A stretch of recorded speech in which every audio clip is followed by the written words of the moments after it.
मेरा मुर्शिद सोना सोना सोना मेरा। एक बार हजूर गौस वो भी सत्संग करते सी, खुतबा करते हुंदे सी तो हज़ारां जीव उन्होंने सत्संग च आंदे सी। तो एक दिन हजूर जदों सत्संग वास्ते अपने आसन ते विराजमान होए, हजूर गौस सत्संग शुरू करन लगे तो देखिया पिछे कुछ शोर शराबा हो रहा है, पिछे कुछ आवाज़ां आ रही हैं। तो हजूर ने अपने सेवक नूं कहा, देखो पिछे की शोर हो रहा है। जिद्दां असीं इत्थे बैठे हो सामने गेट ते कोई शोर होवे, कोई गलबात होवे, भाई की हो रहा उत्थे। हुण हजूर ने जदों सेवादार नूं भेजिया तो सेवादार ने दस्सिया कि महाराज कोई आदमी है, वो ना किसी नवाब का नौकर है, वो नवाब ने उन्होंने शराब लैण वास्ते भेजिया सी। नवाब ने वो सेठ ने उन्होंने शराब लैण वास्ते भेजिया सी। वो हुण शराब लैके जदों आ रहा सी तो उन्होंने पता लगा कि इत्थे हजूर का सत्संग है। तो उहदे मन च आई कि जे मैं ये शराब लैके घर चला गया तो मेरे तो हजूर का सत्संग सुन नहीं होना। इसलिए मैं सोचा कि मैं तो पींदा नहीं हाँ, ये तो मेरे नवाब यानी मालिक ने मंगाई है, वह नौकर होने करके मैनू लिजानी भी पैनी है, नहीं तो उन्हें मैंने नौकरी तो कढ़ देना है। क्योंकि उदों गुलाम बेचे जाते सी, गुलाम खरीदे जाते सी, उदों गुलामां नूं तां जानवरां की तरह रखिया जाता सी कि जे बंदा गल नहीं मानता सी तो फिर उन्होंने बड़ी सज़ा दी जाती सी। इस करके मैनू हजूर नाल प्यार है, मैं हजूर के बचन सुनना चाहता हाँ। तो जे मैं इन्हां मटकियां नूं बाहर रख के आंदा है तो कोई चक के ले जाता, तो फिर भी घाटा मैनू है। हुण इसलिए वो मटका नाल लैके शराब का सत्संग च बह गया। तो उन्होंने सेवादार कह रहे, उठ, शराब लैके मटका लैके शराब का तू बह गया, उठ चल। वह शोर हो रहा है। जो हजूर को यह गल का पता लगा, हजूर ने कहा उन्होंने भी बुलाओ, वह घड़ा भी नाल ले आओ। जरा देखो फकीरां दी रमज। हजूर गौस कहते कोई नहीं, उन्होंने भी अंदर आन दिओ, और जेड़ा वह शराब का घड़ा उन्होंने भी आन दिओ, कोई गल नहीं। कहते हजूर कहते जो हुक्म है करो। वो आदमी आया, वो नाल घड़ा भी सी, हजूर ने बिठा लिया कोल, कहते बह जा बह जा। कहता हजूर सेवादार तो मैनू बाहरों धक्के मारते सी। तो उस वेले हजूर कहते जेड़ा फकीर की ताकत नूं समझ गया ना, फिर उन्होंने ये भी समझ आ जाएगी कि फकीर की ताकत एडी बड़ी हुंदी है, और रहमत का दरिया एडा बड़ा हुंदा कि एक अद्धे घड़े नाल फर्क कोई नहीं पैंदा। जरा समझना। हुण कई बार कहंदा ना, एक छोटी जी चीज़ अगर समुंदर में जाके समुंदर नूं गंदा कर देवे तो मतलब समुंदर छोटा तो चीज़ बहुत बड़ी हो गई। हजूर कहते बैठो, बैठन दिओ। और वैसे भी फकरां दा कम हुंदा है, वैसे भी फकरां दा कम हुंदा है अपने दर ते आए दी तकदीर नूं बदलना। हुण कहंदे बिठाया उसनूं, हजूर ने सत्संग शुरू किया। सत्संग जदों शुरू होया, घड़े नूं कोल रख के बह गया, और जदों फिर सत्संग की समाप्ति हुई, हजूर ने मुस्कुरा के देखिया, और पता हजूर ने की किया। कहंदे तू अपने मालिक वास्ते घड़ा लैके आया सी ना ये शराब का, तो जा तेरे सत्संग में बैठन का फल ये होएगा कि असी घड़े की शराब भी बदल दी और तेरे मालिक का दिल भी बदल दिता। क्योंकि यही तो गल होंदा, ये बड़ी गल समझने वाली है। और इदां दे हज़ारां ही इत्थे भी असी बहुत जीव इदां दे दिखा सकते हैं कि जिहड़े किदां दा नशा करते सी, किदां दे नशे नाल जुड़े सी, पर सत्संग सुन के ही उन्हां दा मन इदां बदल गया कि उन्होंने नशियां दा त्याग कर दिता। और असी इदां दे जीवां नूं कई बार वो जीवां ने कहा सानू खड़े करो जी, संगत च खड़े भी किए गए। हुण जदों कहंदे हुजूर ने गल कही कि घड़े दे अंदरली चीज़ भी बदल दी तो तेरे मालिक दे दिल नूं भी बदल दिता। तो उन्हें जदों सुनिया कि घड़े दे अंदरली चीज़ बदल दी, की बदली? उन्हें ढक्कन चक के जदों देखिया तो की देखता है कि लिया के तो शराब आया सी, पर उत्थे शराब नहीं, वो तो पूरा घड़ा शहद नाल भर गया सी। शहद, हनी। हुण जदों उन्हें देखिया हजूर ये तो हनी शहद हो गया, हजूर कहते यही तो फकीर करते हैं, क्योंकि शराब हुंदी है कड़वी और करदी है जीवन का नुकसान। पर हुण जिहड़ी चीज़ फकीरां दे कोल आ जावे, जिहड़ा इंसान फकीरां दे कोल आ जावे, ये इशारा है कि जिस तरह वो मिट्टी के घड़े अंदर शराब सी, शराब यानी बुरी चीज़, शराब यानी वो चीज़ जो सानू नुकसान देने वाली है, जो साडी मत नूं भ्रष्ट करने वाली है और कड़वी है। हुण फकीरां दी सोबत आई तो वह घड़ा मिट्टी का सी, उहदे अंदरली चीज़ जो कड़वी सी, नुकसान देने वाली सी, ਫਕੀਰਾਂ ਨੇ ਬਦਲੀ ਉਹਨੂੰ ਸ਼ਹਿਦ ਬਣਾ ਦਿੱਤਾ, ਮਿੱਠੀ ਕਰ ਦਿੱਤੀ, ਫਾਇਦਾ ਦੇਣ ਵਾਲੀ ਕਰ ਦਿੱਤੀ। ਕਿਉਂਕਿ ਸ਼ਰਾਬ ਦੇ ਨੁਕਸਾਨ ਹੈ ਤਾਂ ਸ਼ਹਿਦ ਦੇ ਬਹੁਤ ਫਾਇਦੇ ਹੈ। ਇੱਥੋਂ ਇਹ ਵੀ ਸਮਝ ਆਉਂਦੀ ਹੈ ਕਿ ਜਦੋਂ ਅਸੀਂ ਫਕੀਰਾਂ ਕੋਲ ਬਹਿੰਦੇ ਆ ਨਾ ਜਾ ਕੇ, ਤਾਂ ਸਮਝ ਲਓ ਸਾਡਾ ਸਰੀਰ ਵੀ ਮਿੱਟੀ ਦਾ ਘੜਾ ਹੀ ਹੈ, ਮਿੱਟੀ ਤੋਂ ਬਣਿਆ ਹੈ, ਪਰ ਇਹਦੇ ਅੰਦਰ ਅਗਰ ਬੁਰਾਈ ਹੈ, ਇਹਦੇ ਅੰਦਰ ਅਗਰ ਸ਼ੰਕਾਵਾਂ ਹੈ, ਇਹਦੇ ਅੰਦਰ ਅਗਰ ਚਿੰਤਾਵਾਂ ਹੈ, ਇਹਦੇ ਅੰਦਰ ਅਗਰ ਬੁਰੀ ਸੋਚ ਹੈ, ਤਾਂ ਸਮਝ ਲਓ ਉਹ ਉਸ ਸ਼ਰਾਬ ਦੀ ਤਰ੍ਹਾਂ ਹੈ ਜੋ ਸਾਡੀ ਜ਼ਿੰਦਗੀ ਨੂੰ ਬਰਬਾਦ ਕਰ ਦਿੰਦੀ ਹੈ। ਪਰ ਜਿੱਦਾਂ ਹੀ ਅਸੀਂ ਫਕੀਰਾਂ ਦੀ ਸੋਭਤ 'ਚ ਬਹਿੰਦੇ ਆ ਤਾਂ ਫਕੀਰ ਐਸੀ ਰਹਿਮਤ ਦੀ ਨਜ਼ਰ ਕਰਦੇ ਹੈ ਕਿ ਸਾਡੇ ਅੰਦਰਲੀ ਬੁਰੀ ਸ਼ਰਾਬ ਨੂੰ, ਯਾਨੀ ਸਾਡੀਆਂ ਬੁਰਾਈਆਂ ਦੀ ਸ਼ਰਾਬ ਨੂੰ, ਸਾਡੀਆਂ ਸ਼ੰਕਾਵਾਂ ਦੀ ਸ਼ਰਾਬ ਨੂੰ ਉਹ ਕੀ ਕਰਦੇ, ਆਪਣੀ ਰਹਿਮਤ ਦੀ ਨਜ਼ਰ ਨਾਲ ਮਿੱਠਾ ਸ਼ਹਿਦ ਬਣਾ ਦਿੰਦੇ ਆ। ਮਿੱਠਾ ਸ਼ਹਿਦ ਯਾਨੀ ਅੰਦਰ ਮਿਠਾਸ ਨਾਲ, ਅੱਛਾਈ ਨਾਲ, ਵਿਸ਼ਵਾਸ ਨਾਲ, ਹਿੰਮਤ ਨਾਲ, ਹੌਸਲੇ ਨਾਲ, ਸਾਹਸ ਨਾਲ ਸਾਨੂੰ ਭਰ ਦਿੰਦੇ ਆ। ਇਹੀ ਤਾਂ ਫਕੀਰਾਂ ਦੀ ਰਹਿਮਤ ਹੁੰਦੀ ਹੈ। ਇਸ ਲਈ ਅੱਜ ਤੁਸੀਂ ਵੀ ਆਏ ਹੋ ਨਾ, ਤਾਂ ਤੁਸੀਂ ਵੀ ਸਮਝ ਲਓ ਕਿ ਜੋ ਸਾਡੇ ਅੰਦਰ ਕੋੜਾਪਨ ਹੈ ਨਾ, ਕੋੜਾਪਨ, ਕਿਉਂਕਿ ਕਈ ਵਾਰ ਬੰਦਾ ਕੋੜਾ ਬੋਲ ਵੀ ਦਿੰਦਾ ਹੈ ਗੁੱਸੇ 'ਚ, ਬੋਲੋ ਸਮਝਦੇ ਹੋ, ਉਹਨੇ ਕੋੜਾ ਕਰ ਵੀ ਦਿੰਦਾ ਹੈ, ਯਾਨੀ ਕਿਸੇ ਨੂੰ ਤਕਲੀਫ ਦੇਣਾ ਯਾਨੀ ਕੜਵਾਪਨ, ਕਿਸੇ ਨਾਲ ਬੁਰਾ ਕਰਨਾ ਯਾਨੀ ਕੜਵਾਪਨ। ਹੁਣ ਜਿਹੜਾ ਫਕੀਰਾਂ ਨਾਲ ਜੁੜ ਜਾਂਦਾ ਹੈ, ਆਪਣੇ ਮਾਲਿਕ ਨਾਲ ਜੁੜ ਜਾਂਦਾ ਹੈ, ਫਿਰ ਉਹਦੀ ਕੀ ਕੋਸ਼ਿਸ਼ ਹੁੰਦੀ ਹੈ ਕਿ ਹੁਣ ਮੇਰੇ ਅੰਦਰ ਜਿਹੜੀ ਇਹ ਕੜਵਾਹਟ ਹੈ ਨਾ, ਇਹਨੂੰ ਖਤਮ ਕਰਾਂ ਤਾਂ ਆਪਣੇ ਅੰਦਰ ਉਹ ਮਿਠਾਸ ਪੈਦਾ ਕਰਾਂ ਕਿ ਮੈਂ ਜਿੱਥੇ ਵੀ ਜਾਵਾਂ, ਜਿੱਥੇ ਵੀ ਬੈਠਾਂ, ਲੋਕਾਂ ਨੂੰ ਖੁਸ਼ੀ ਦੇਵਾਂ। ਕਿਉਂਕਿ ਸ਼ੇਖ ਸਾਦੀ ਇੱਕ ਬਹੁਤ ਬੜੇ ਫਕੀਰ ਹੋਏ ਹੈ, ਉਹਨਾਂ ਨੇ ਆਪਣੇ एक शब्द अंदर लिखा है कि अगर तुम अपनी करनी से किसी को खुशी दे देते हो तो वो काम 1000 सजदों से बेहतर है। देखो शेख सादी की कहते, वो कहते अगर तुहाडा कर्म इदां दा है कि तुसी किसी नूं खुशी दे दिंदे हो ना, तो फिर तुसी 1000 सजदे भी नमाज़ां च करदे हो तो 1000 सजदियां नालों वो काम चंगा जिन्ना किसी दा भला हो जाए, किसी को खुशी मिल जाए।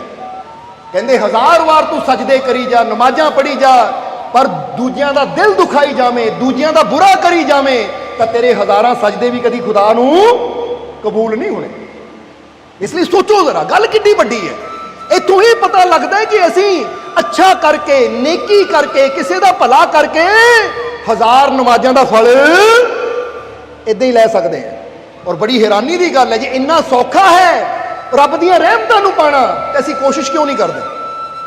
फिर असीं कोशिश क्यों नहीं करते कि मैं वो कर्म करा, वो बोल बोलां कि जिहदे नाल वो मालिक भी खुश होवे तो सुनने वाले नूं भी खुशी मिले।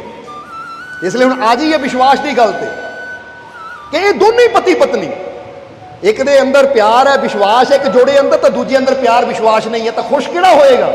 जिहदे अंदर प्यार है, जिस जोड़े अंदर विश्वास है। तो अज इंसान के दुखों का कारण पता की है, यह भी दस दईए नाल नाल। अज इंसान के दुखों का कारण यह है कि अज इंसान अपने घर नूं तां संभालदा है, अपने घर की तो हिफाजत करता है, रक्षा करता है, उसकी तो फिक्र करता है, अपने पैसे की फिक्र करता है, अपने पैसे नूं संभालदा है, उसकी हिफाजत करता है, अपने कपड़ियां की हिफाजत करता है कि इहनूं संभाल के घर च रखा, किते इहनूं कोई नुकसान ना हो जाए। उन्होंने भी असीं हैंगरां च टंग के रखते हैं, कवर च पा के रखते हैं, जिन्ना कीमती कपड़ा होवे उन्ना संभाल के रखते हैं। यानी कहने का मतलब कि अज इंसान अपने घर की हिफाजत करता है, उसकी संभाल करता है, अपनी कार की हिफाजत करता है, उसकी संभाल करता है, पैसे की संभाल करता है, मकान की संभाल करता है, अपने आप की संभाल करता है। पर जिहड़ी चीज़ नाल साडे जीवन च खुशियां आनियां है, जिहड़ी चीज़ नाल साडे जीवन च शांति, आनंद, कामयाबी आनी है, वो है विश्वास, वो है वो मालिक का प्यार। असीं कदी उसकी हिफाजत करने की कोशिश ही नहीं करते। जरा सोचो, समझ आ रही कि नहीं साडी गल? क्योंकि साडे जीवन च खुशियां आनियां प्रेम विश्वास नाल। इसलिए सब तो पहला प्रेम नूं संभालो, सब तो पहला विश्वास नूं संभालो कि मैं वो कर्म नहीं करना जिन्ना मेरे प्रेम की डोर टुटे। क्योंकि जे मैं प्रेम नूं संभाल लिया, अपने मालिक के प्रति विश्वास नूं संभाल लिया, तो फिर खुशियां की मैनूं जीवन च कमी नहीं आएगी। ये गल याद रखना। जिद्दां दस्सिया जे प्लेन का रडार और रेडियो सिस्टम ठीक है ना, ATC वाले की आवाज़ पहुंची जानी है, तो उन्हें हर तूफान च गुजरता हुआ मंजिल की तरफ वधदा चला जाना है। इसी तरह तुहाडे जीवन च जिन्नी मर्जी मुश्किल होवे, अपने विश्वास नूं कदी डोलन ना दिओ। इहनूं कहंदे कि मैं अपने रेडियो रडार नूं मजबूत कर लिया, किसी तरह का भी हालात आवे, याद रखो कि मैं अपने विश्वास को डोलन नहीं देना, मैं घबराना नहीं है और अपने मुर्शद दी, अपने मालिक दी रहमत ते यकीन रखना है कि जे मेरा मालिक मेरे नाल है तो मैनू खुशियां दी मंजिल मिलेगी भी। कह दियो जरूर, क्योंकि वाकई उसकी रहमत काम करती है। अब जरा समझना सारिਆਂ ने, एक बहुत मशहूर घटना दसन लगे हैं तुहानू। एक घटना है एक औरत दी, वैसे तो इदां दी घटनावां दरबार से भी कई हुई है, बोलो समझते हो कि नहीं? क्योंकि असीं कई बार दसिया कि गुरप्रीत घुग्गी जिन्हों PGI वालियां ने, चंडीगढ़ वालियां जवाब दे दिता कि कल तक बचना नहीं है ना, कल तक बचना नहीं है इत्थे बैठा कित्थे है घुग्गी? जरा समझना सारिਆਂ ने कि घुग्गी आ जाना उन्होंने दौड़े ने, हुण पता लग गया मालका ने नाम लिया। तो जरा हुण समझना कि PGI वाले ने जवाब दे दिता कि इन्हें सवेर तक नहीं बचना।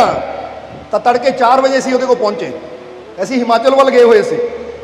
जदों अनवर नूं कॉल गई कि डॉक्टर ने, PGI वाले डॉक्टर ने जवाब दिता कि हुण खत्म ही है, एमरजेंसी में लेटिया, पाइपां लगियां, ऑक्सीजन लगी। तो डॉक्टर कहते सवेर तक ही यदि कहानी खत्म है, यानी सिर्फ 10% चांस है, नहीं तो बचना नहीं है ना।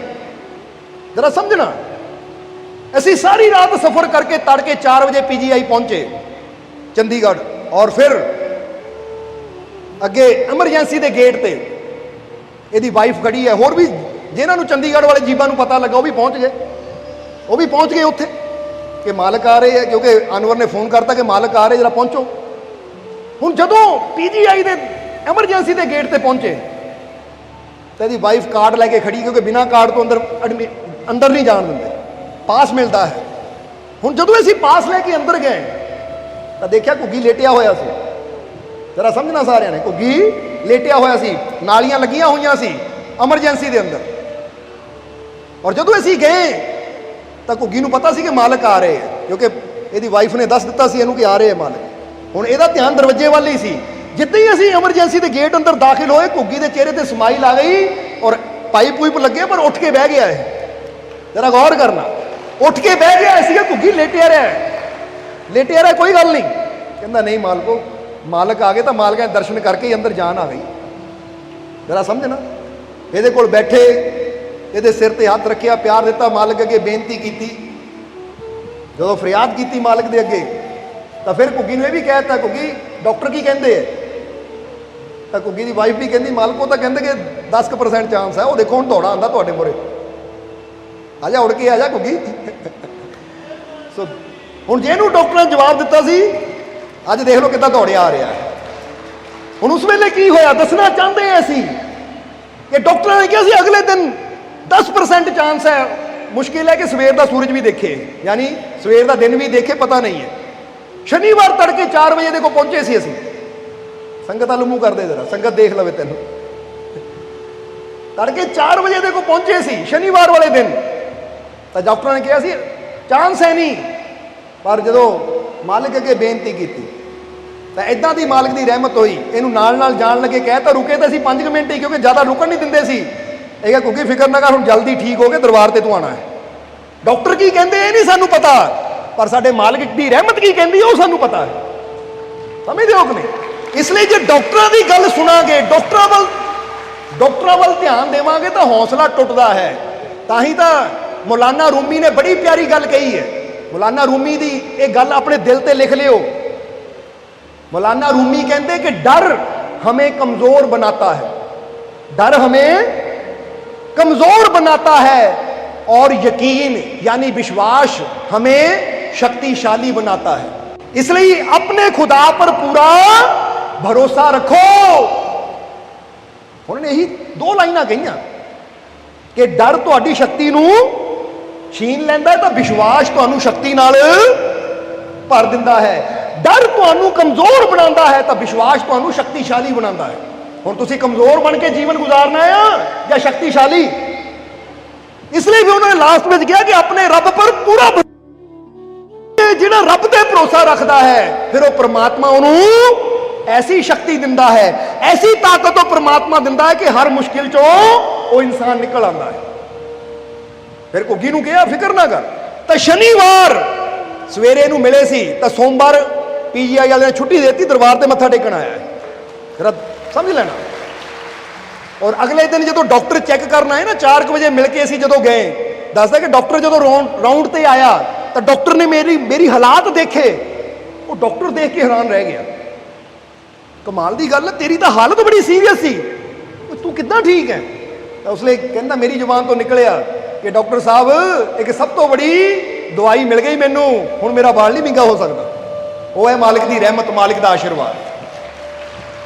ਔਰ ਇਸੇ ਤਰ੍ਹਾਂ ਦੀ ਇੱਕ ਘਟਨਾ, ਕਿਉਂਕਿ ਕਈ ਵਾਰ ਕਈ ਇਨਸਾਨ ਕਹਿ ਦਿੰਦੇ ਆ ਕਿ ਪਤਾ ਨਹੀਂ ਇਹ ਘਟਨਾ ਸੱਚ ਹੈ ਜਾਂ ਨਹੀਂ, ਤੇ ਅਸੀਂ ਕਹਾਂਗੇ ਘੁੱਗੀ ਨੂੰ ਮਿਲ ਲਿਓ, ਡਾਕਟਰ ਦਾ ਨਾਮ ਵੀ ਪੁੱਛ ਲਿਓ ਇਹਦੇ ਕੋਲੋਂ, ਔਰ ਡਾਕਟਰ ਨਾਲ ਵੀ ਭਾਵਾਂ, ਕਿਉਂਕਿ ਰਿਕਾਰਡ ਹੁੰਦੇ ਆ ਪੀਜੀਆਈ ਵਾਲਿਆਂ ਕੋਲ, ਔਰ ਇਹਦੇ ਨੂੰ ਪੁੱਛ ਲਿਓ ਕਿਹੜਾ ਡਾਕਟਰ ਸੀ ਔਰ ਕਿਹਨੇ ਕਹਿਤਾ ਸੀ ਕਿ ਤੇਰਾ ਟਾਈਮ ਹੈ ਨਹੀਂ, ਉਹ ਸਾਰਾ ਕੁਝ ਤੁਹਾਨੂੰ ਡਿਟੇਲ 'ਚ ਦੱਸ ਦੇਗਾ।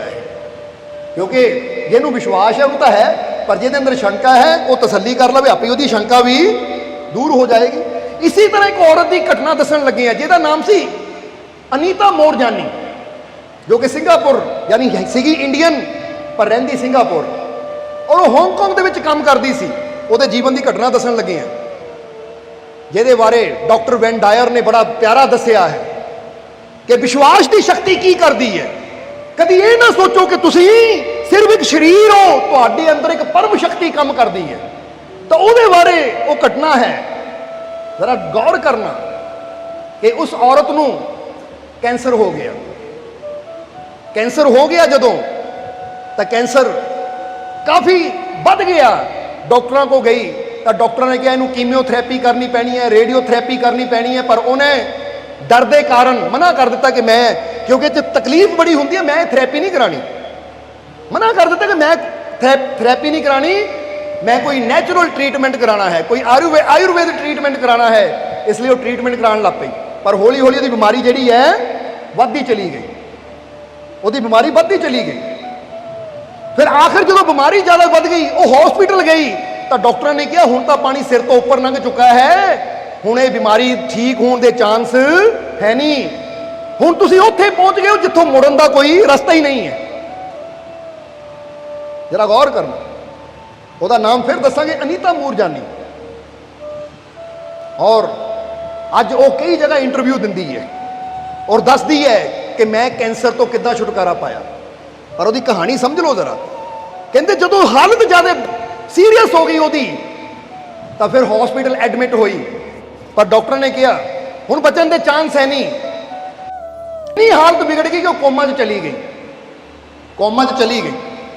ਕੋਮਾ ਦਾ ਮਤਲਬ ਤੁਸੀਂ ਸਮਝਦੇ ਹੋ ਨਾ, ਕਿ ਬੰਦਾ ਸਾਹ ਤਾਂ ਚੱਲ ਰਿਹਾ ਪਰ ਬੇਹੋਸ਼ ਹੈ, ਜਿੱਦਾਂ ਨੀਂਦ 'ਚ ਹੁੰਦਾ ਹੈ, ਉਹਨੂੰ ਪਤਾ ਹੀ ਨਹੀਂ ਹੈ।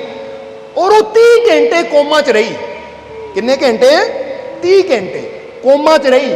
ਔਰ 30 ਘੰਟੇ ਬਾਅਦ ਜਦੋਂ ਕੋਮਾ 'ਚੋਂ ਉਹਦੀ ਅੱਖ ਖੁੱਲੀ ਤਾਂ ਉਹਦਾ ਜੀਵਨ ਬਦਲ ਚੁੱਕਾ ਸੀ।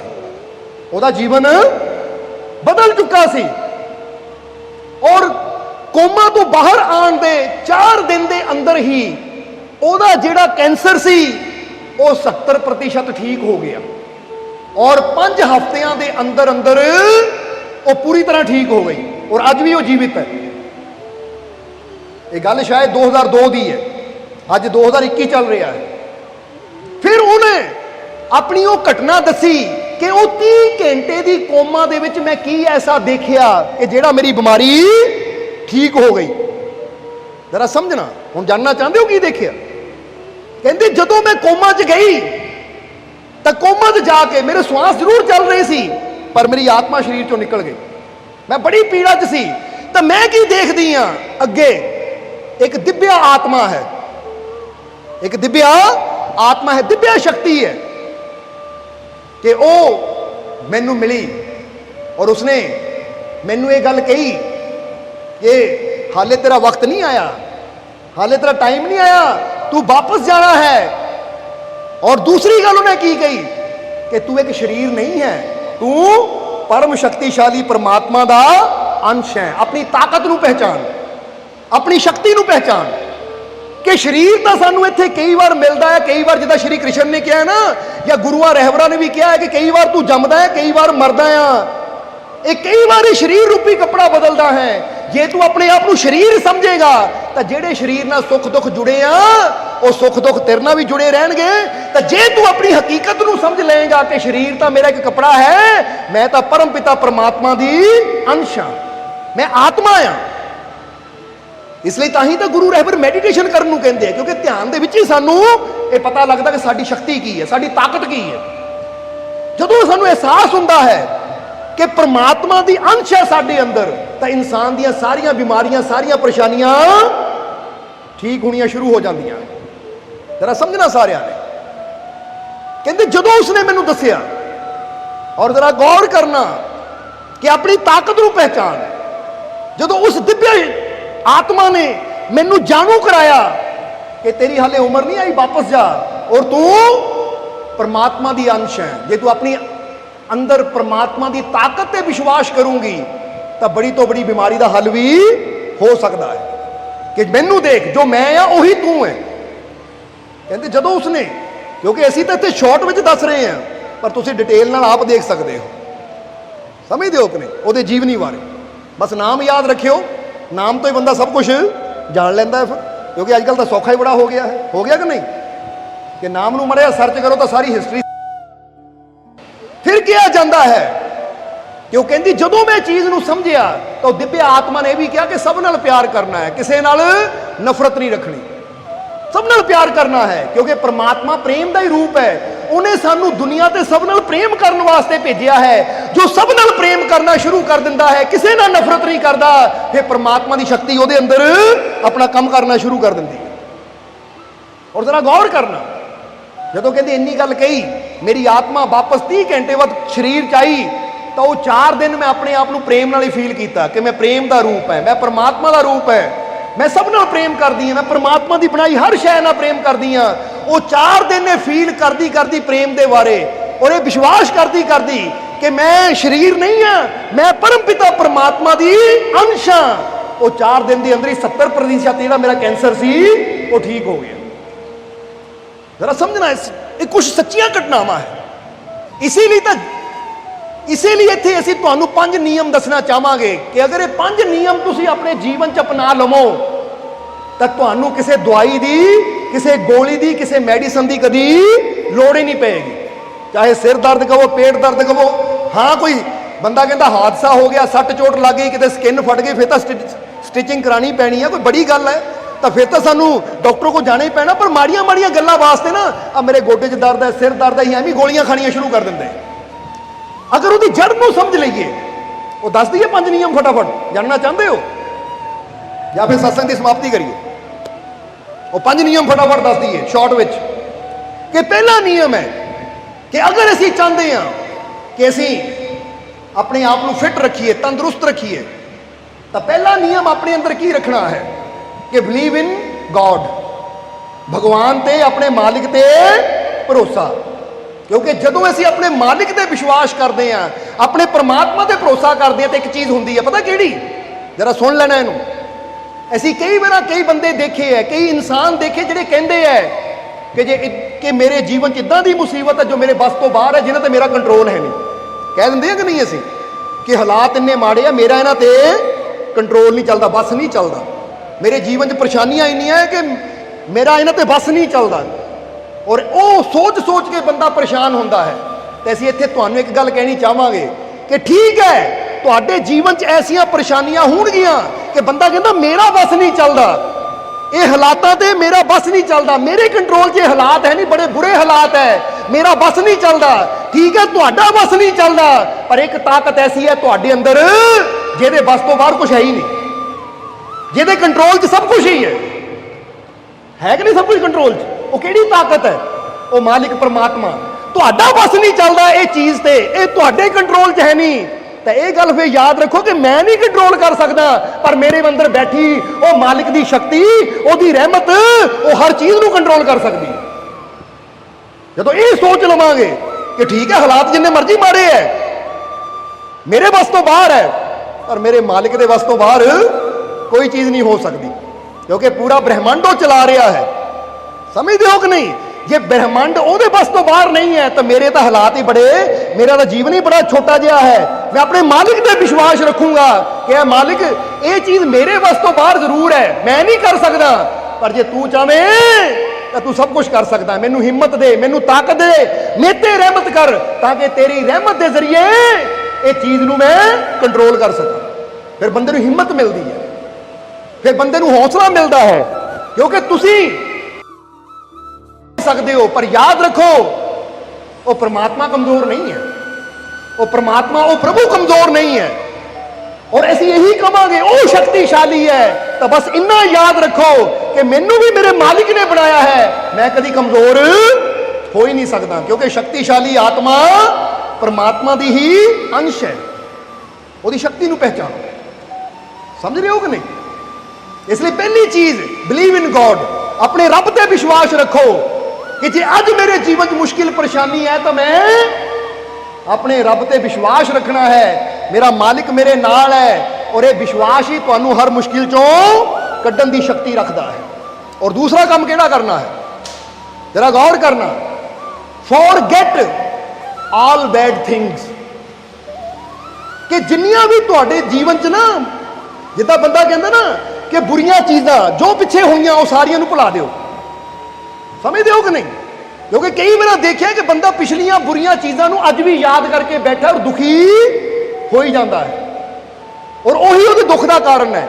ਔਰ ਜਿੰਨਾ ਜ਼ਿਆਦਾ ਅਸੀਂ ਗੁਜ਼ਰਿਆ ਹੋਇਆ ਕੱਲ, ਜੋ ਪਿੱਛੇ ਕਿਸੇ ਨੇ ਸਾਡੇ ਨਾਲ ਬੁਰਾ ਕੀਤਾ ਜਾਂ ਕੁਝ ਸਾਡੇ ਨਾਲ ਬੁਰਾ ਹੋ ਗਿਆ, ਕੋਈ ਸਾਡਾ ਹਾਦਸਾ ਹੋ ਗਿਆ, ਕੋਈ ਐਕਸੀਡੈਂਟ ਹੋ ਗਿਆ, ਕੋਈ ਨੁਕਸਾਨ ਹੋ ਗਿਆ, ਹੁਣ ਉਹ ਨੁਕਸਾਨ ਤਾਂ ਹੋ ਗਿਆ, ਪਰ ਅਸੀਂ ਉਹਦੇ ਬਾਰੇ ਸੋਚ ਕੇ ਅੱਜ ਵੀ ਆਪਣਾ ਬੀਪੀ ਹਾਈ ਡਾਊਨ ਕਰੀ ਜਾਂਦੇ ਆ, ਉਹਦੇ ਬਾਰੇ ਅੱਜ ਵੀ ਚਿੰਤਾ ਕਰੀ ਜਾਂਦੇ ਆ।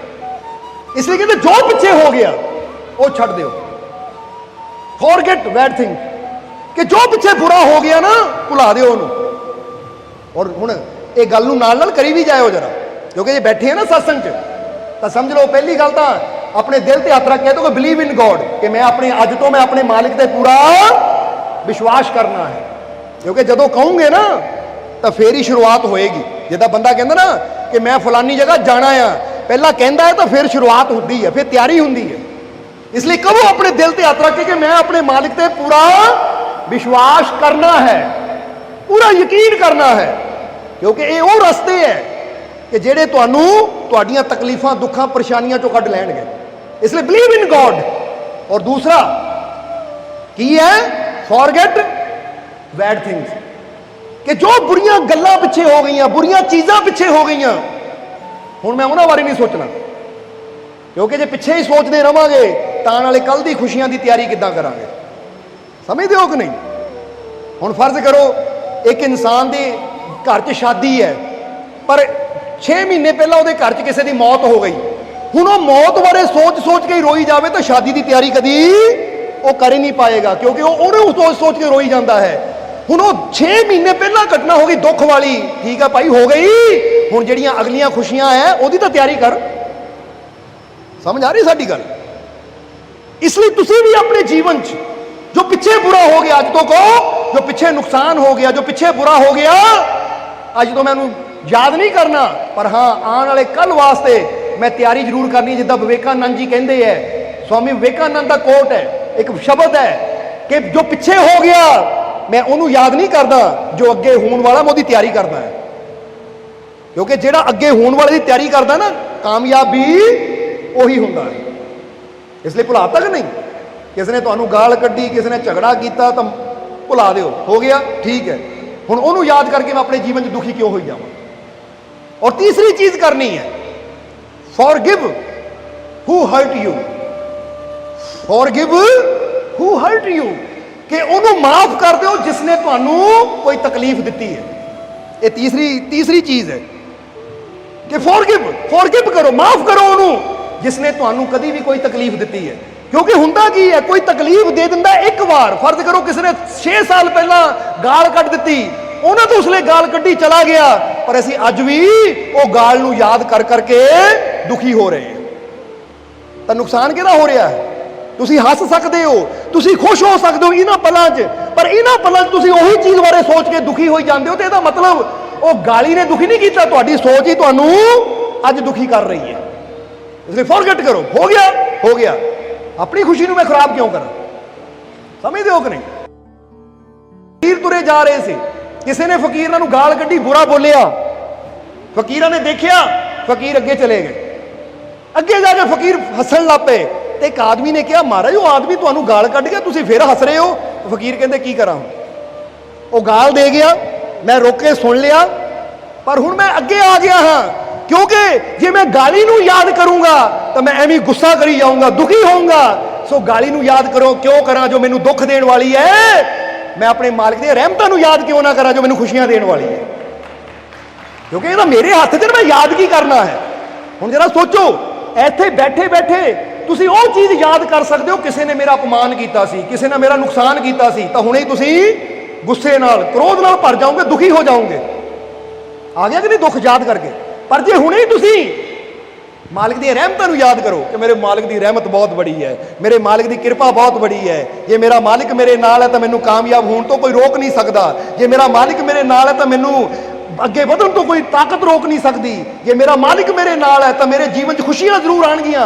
ਜਦੋਂ इदां दी सोच साडे अंदर चलदी है तो अंदर एक खुशी, एक आनंद आना शुरू हो जाता है। फिर क्यों पुरानियां गल्लां याद कर करके, ठीक है उदों तो हो गया नुकसान, अज याद करके अपना नुकसान क्यों कर रहे हो? यानी इदां समझ लो कि एक बंदे ने चपेड़ मारी, चपेड़ मार के चला गया, 1 मिनट की गल सी, चपेड़ बजी चला गया, और बंदा 2 मिनट 10 मिनट सेक रहिंदा उहदे मूँह ते। पर हुण ओह बंदा चपेड़ मार के चला गया, पर जिहदे बज्जी है ਉਹ ਹੁਣ ਕੀ ਕਰਦਾ ਹੈ, हर रोज याद कर करके दोबारा दुखी ਹੁੰਦਾ है। ਪੁੱਛੋ ਕੀ ਗੱਲ, ਉਹਨੇ ਮੈਨੂੰ ਬਹੁਤ ਤਕਲੀਫ ਦਿੱਤੀ ਕਿਉਂਕਿ ਮੇਰੇ ਚਪੇੜ ਮਾਰੀ। ਉਹ ਭਾਈ ਉਹਨੇ ਤਾਂ ਇੱਕ ਵਾਰ ਚਪੇੜ ਮਾਰੀ, ਮਾਰ ਕੇ ਚਲਾ ਗਿਆ, ਤੂੰ ਹਰ ਰੋਜ਼ ਉਹਨੂੰ ਯਾਦ ਕਰਕੇ ਦੁਖੀ ਹੋਈ ਜਾਂਦਾ, ਇਹਦਾ ਮਤਲਬ ਉਹਦੇ ਨਾਲੋਂ ਜ਼ਿਆਦਾ ਦੁੱਖ ਤਾਂ ਤੂੰ ਆਪਣੇ ਆਪ ਨੂੰ ਆਪ ਦੇ ਰਿਹਾ ਹੈ। ਫਿਰ ਦੁਸ਼ਮਣ ਕੌਣ ਹੋਇਆ ਅਸਲੀ? ਜਿਹੜਾ ਇੱਕ ਵਾਰ ਮਾਰ ਕੇ ਚਲਾ ਗਿਆ, ਜਾਂ ਜਿਹੜਾ ਬਾਰ-ਬਾਰ ਯਾਦ ਕਰਕੇ ਉਹਦੇ ਬਾਰੇ ਸੋਚ-ਸੋਚ ਕੇ ਦੁਖੀ ਹੋਈ ਜਾਵੇ। ਇਸ ਲਈ ਆਪਣੇ ਦੁਸ਼ਮਣ ਨਾ ਬਣੋ। और ये गल याद रखो कि जिन्ना असीं पुरानियां गल्लां नूं याद करते हैं, जिन्ना असीं पुराने दुखों नूं लैके बैठे रहंदे हैं, उन्ना ही की हुंदा है कि वो जिहड़े दुख परेशानियां जदों साडे अंदर वो चिंता चलदी रहिंदी है ना, तो चिंता वो टेंशन ही बीमारी का रूप ले लैंदी है। बोलो समझदे हो कि नहीं? जे हुणे तुसीं माफ़ कर दोगे ना तो माड़ी मोटी दर्द तो तुहाडी हुणे ठीक हो जानी। कहो लो माफ़ किया मैं, जिसने भी मेरे नाल कुछ बुरा किया, किसी ने मेरा अपमान किया, मैनू तो मैं माफ़ किया, उन्होंने छड्डिया मैं उन्होंने, जिसने भी मैनू कोई तकलीफ दी, फॉरगिव हू हर्ट यू, किसने तुहानू तकलीफ दी उन्होंने माफ़ कर दिओ नाल नाल, ताकि असर देखने को मिले। फिर एक करना फॉरगेट, भुल जाना है जो पिछे नुकसान होया है, क्योंकि उन्होंने याद नहीं करना। जिद्दां असीं उदाहरण दई दी कि बच्चा पिछे फेल हो गया, हुण उन्होंने याद ना करो, बल्कि अगे पास होने की तैयारी शुरू करो कि मैं अगे फिर एग्जाम आने हैं, मैं तैयारी करा, उन्होंने याद करके दुखी होने च जिहड़ी एनर्जी लानी है, पिछले नूं याद करके परेशान होने च, दुखी होने च जिहड़ा टाइम खराब करना एनर्जी लानी है, उही एनर्जी मैं अगे बढ़ने वास्ते लावां, मेहनत करा मैं, ताकि मैं अगे कामयाब होवां, ताकि अगे पास होवां मैं। समझ आ गई कि नहीं? इसलिए हमेशा अगे ध्यान रखो और मालिक पे विश्वास रखो। तो फॉरगेट करो पिछलियां बैड थिंग्स जो पिछे बुरा हो गया, और फॉरगिव हू हर्ट यू, और उन्होंने माफ कर दो जिसने तुहानू तकलीफ दी है। और एक गल याद रखना, जो तुसी माफ़ी दिंदे हो ना किसी नू, तो वो माफ़ी तुसी उन्होंने नहीं दे रहे हो, वो माफ़ी तुसी अपने आप नू दे रहे हो, उस भला तुहाडा अपना हुंदा है। नहीं तो जरा सोचो, तुसी किसी की नफरत लैके दिल च बैठे हो, वो बंदा अपने जीवन च हस रहा है, खेड रहा है, खुश है, पर वो नफरत की अग तुहानू अंदरों अंदर साड़ी जाती है, तो नुकसान किहदा हो रहा है? ਉਹਦਾ हो रहा है, ਤੁਹਾਡਾ हो रहा है, क्योंकि ਤੁਹਾਨੂੰ अंदर वो नफरत की अग साड़ रही है। तो ਜਦੋਂ ਤੁਸੀਂ ਕਹਿੰਦੇ ਹੋ ਜਾ मैं ਤੈਨੂੰ माफ़ किया, वो बेशक अपने घर ही बैठा होवे, पता भी नहीं, पर ਤੁਸੀਂ ਕਹਿੰਦੇ ਹੋ ਜਾ मैं ਤੈਨੂੰ माफ़ किया, तो ਤੁਹਾਡਾ मन शांत हो जाता है, ਤੁਹਾਡੇ मन तो एक बोझ हल्का हो जाता है, तो ਉਹਦਾ फायदा भी ਤੁਹਾਨੂੰ ਹੁੰਦਾ है। इसलिए ਤੁਹਾਨੂੰ एक गल कहांगे कि माफ़ी ਉਹਦੇ ਕਿਸੇ दूसरे वास्ते नहीं हुंदी, माफ़ी किसी दूजे नूं फायदा नहीं दिंदी, माफ़ी फायदा तुहानू दिंदी है, क्योंकि दूजे नूं तो कोई फर्क पैंदा ही नहीं। हुण तुसीं किसी नूं कहो या मैं तैनूं माफ़ नहीं करना, तो अगला कहे ना कर, मैं ते तो की लेना है, मैं ते तो मंग के खांदा, ना कर जा, नहीं मिलांगे, अगले नूं की फर्क है। पर जदों तुसीं माफ़ करदे हो, उहदा फर्क तुहानू जरूर पैंदा कि तुहाडे दिल चों एक बोझ उतर जाता है, तुहाडा मन हल्का हो जाता है। इसलिए अज तो माफ़ कर दिओ, करता कि नहीं? इसलिए बिलीव इन, कह दो गॉड फॉरगेट बैड थिंग्स और फॉरगिव हु हर्ट यू। और चौथा नियम है काइंडनेस फॉर ऑल, यानी सब ते दया भाव, किसी ना भी कठोर नहीं बनना, सब ते दया करनी है। दया का मतलब है कि मैं किसी ते भी ਜ਼ੁਲਮ ਨਹੀਂ ਕਰਨਾ, ਮੇਰੇ ਹੱਥੋਂ ਕਿਸੇ ਨੂੰ ਤਕਲੀਫ ਨਾ ਪਹੁੰਚੇ, ਕਿਉਂਕਿ ਜਦੋਂ ਮੇਰੇ ਹੱਥੇ ਕਿਸੇ ਨੂੰ ਤਕਲੀਫ ਜਾਏਗੀ ਤਾਂ ਯਾਦ ਰੱਖੋ ਜੋ ਅਸੀਂ ਬੀਜਣਾ ਹੈ ਉਹ ਸਾਨੂੰ ਮਿਲਣਾ ਵੀ ਜ਼ਰੂਰ ਹੈ। ਇਹਨੂੰ ਕਹਿੰਦੇ ਹੈ ਕਿ ਜੈਸਾ ਬੀਜੇਗਾ ਵੈਸਾ ਪਾਏਗਾ ਵੀ। ਇਸ ਲਈ ਕਾਈਂਡਨੈਸ ਫॉर ਆਲ, ਕਿ ਮੈਂ ਸਭ ਨਾਲ ਕਾਈਂਡਨੈਸ ਯਾਨੀ ਮੇਰੇ ਅੰਦਰ ਕਾਈਂਡਨੈਸ ਚਾਹੀਦੀ, ਦਇਆ ਭਾਵ ਚਾਹੀਦਾ ਹੈ ਕਿ ਕਿਸੇ ਤੇ ਜ਼ੁਲਮ ਨਹੀਂ ਕਰਨਾ, ਕਿਸੇ ਨੂੰ ਤਕਲੀਫ ਨਹੀਂ ਦੇਣੀ।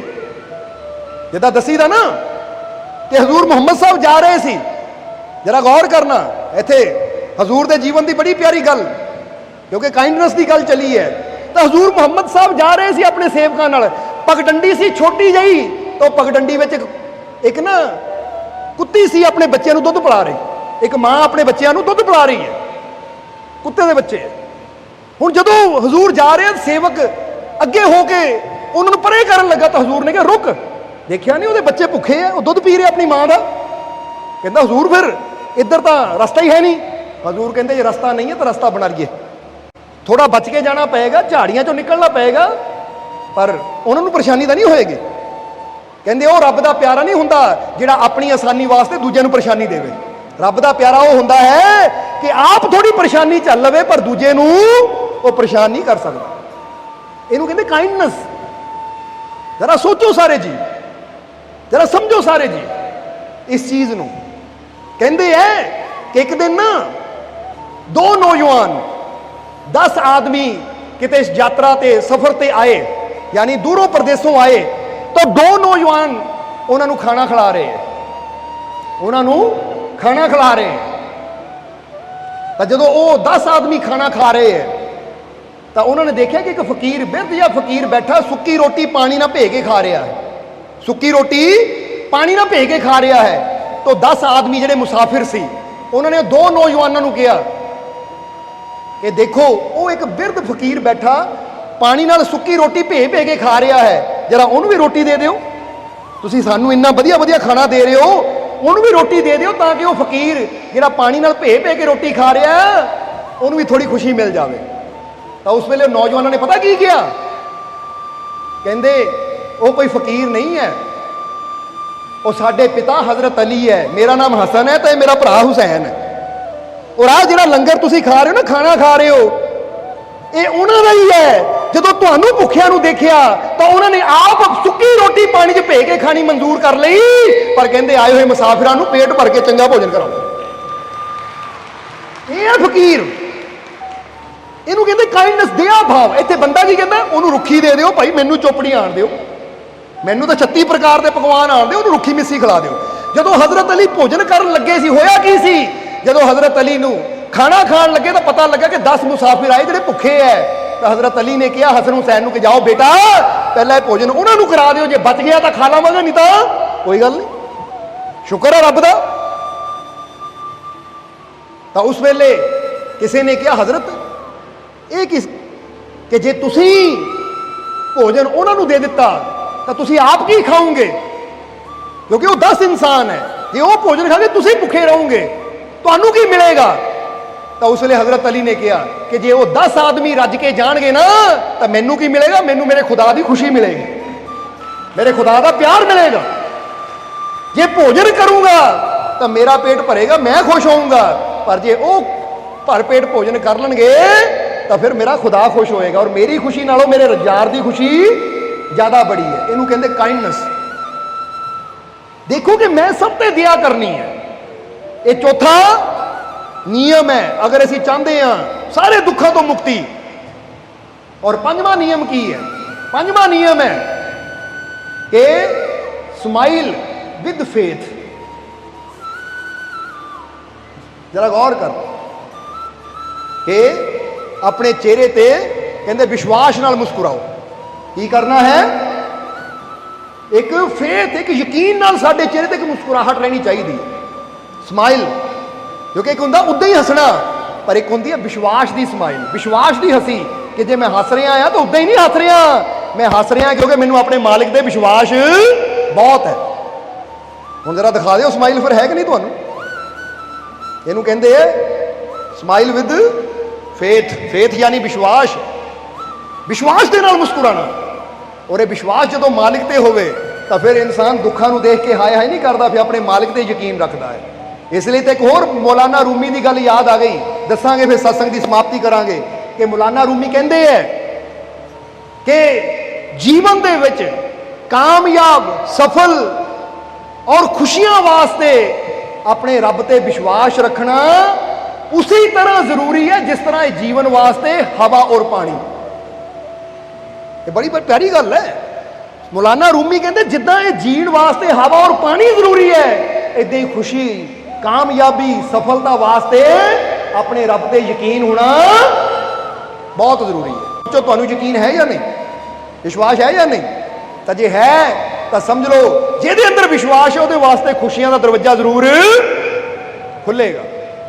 ਔਰ ਹੁਣ ਉਹ ਲਾਈਨ ਪੂਰੀ ਕਰ ਦਈਏ ਸ਼ਬਦ ਦੀ ਕਿ ਦੱਸਿਆ ਕਿ ਹਜ਼ੂਰ ਗੌਸ ਦੇ ਕੋਲ ਸ਼ਰਾਬ ਦਾ ਬੜਾ ਮਟਕਾ ਆਇਆ ਤਾਂ ਹਜ਼ੂਰ ਦੀ ਸੋਬਤ ਵਿੱਚ ਬਹਿ ਕੇ ਉਹ ਜੋ ਸ਼ਰਾਬ ਸੀ, ਜੋ ਜੀਵਨ ਨੂੰ ਬਰਬਾਦ ਕਰਨ ਵਾਲੀ ਸੀ, ਕੜਵੀ ਸੀ, ਫਕੀਰਾਂ ਦੀ ਸੋਬਤ ਨੇ ਉਹਨੂੰ ਸ਼ਹਿਦ ਬਣਾ ਦਿੱਤਾ ਜੋ ਜੀਵਨ ਨੂੰ ਫਾਇਦਾ ਦੇਣ ਵਾਲੀ ਸੀ।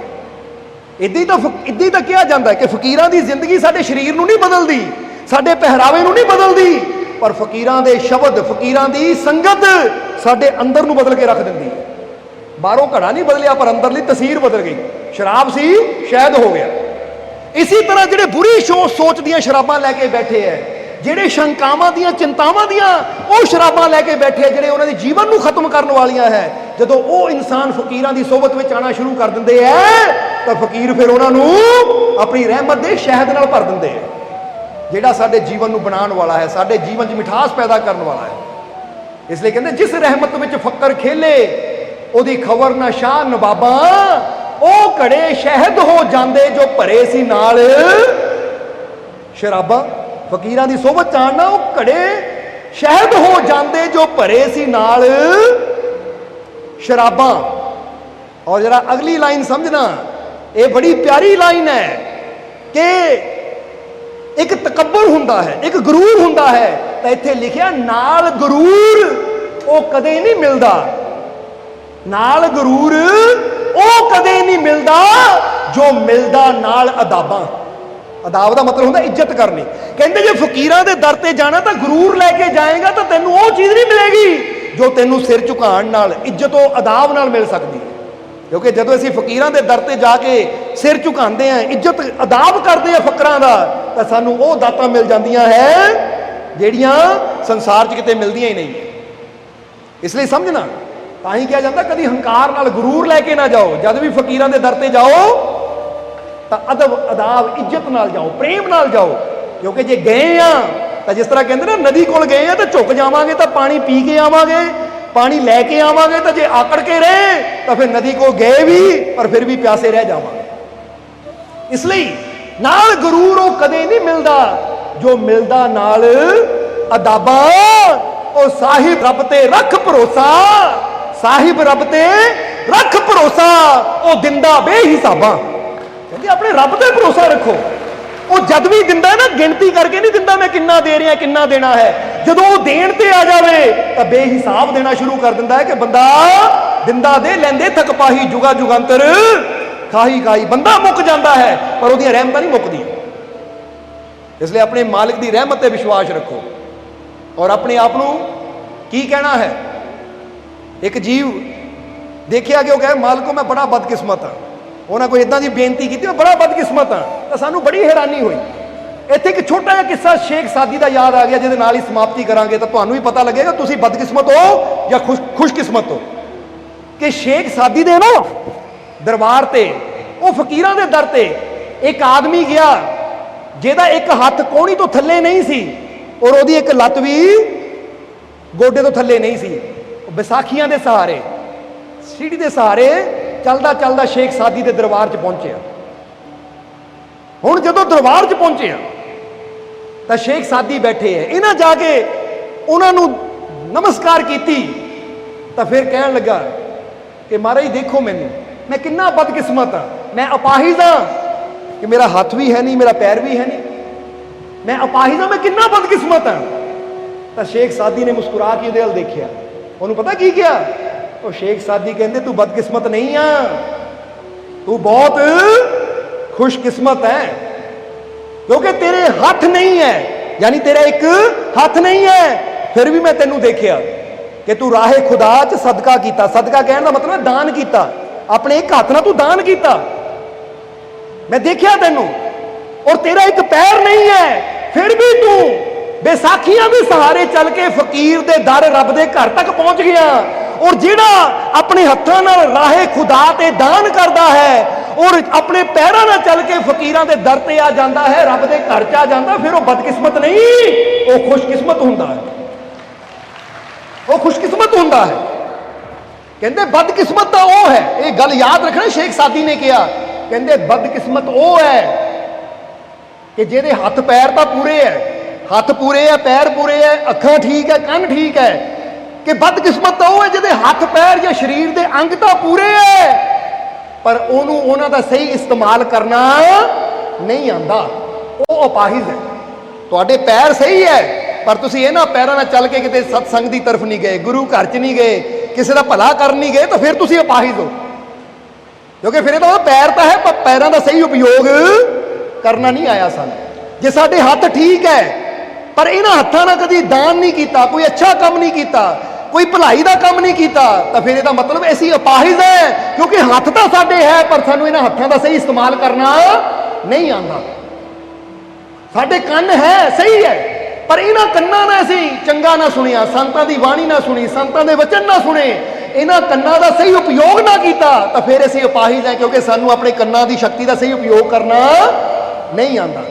इदां अखां लै लो, मूँह लै लो, कि की फायदा कि मुंह तो है, शब्द तो बहुत, यानी साडी आवाज़ तो बहुत सुरीली है, आवाज़ सुरीली है, पर जे जुबान तो मिठा ही ना बोले, भलाई का शब्द ही ना बोले, रब का नाम ही ना लिया, किसी को कोई सही बोल ही ना बोलिया, इसका मतलब जुबान तो है पर सानू इसका सही इस्तेमाल करना नहीं आता। बोलो समझते हो अपने? जिदा किसी को गड्डी होवे तो सामने खाई होवे, वो गड्डी चला के खाई च सिट देवे, आप भी मरे तो गड्डी भी सिट देवे, तो बंदे ने कहना गड्डी तो सी पर चलाने का ढंग है नहीं सी, अपनी जान गवा ली, गड्डी भी गवाई। बस यही हालत जिसम की है कि जिन्होंने अपने शरीर के अंगों का सही इस्तेमाल करना आता है ना, शेख सादी कहते फिर वो अपाहिज नहीं है। क्योंकि अंग घट बद हो सकते हैं, बेशक एको ही पैर है साडा, पर जे एक पैर ना असीं सही जगह चल के जाते हैं ना, तो फिर असीं अपाहिज नहीं है। क्योंकि सानू बेशक एक है पर उसका सही इस्तेमाल करना आता है।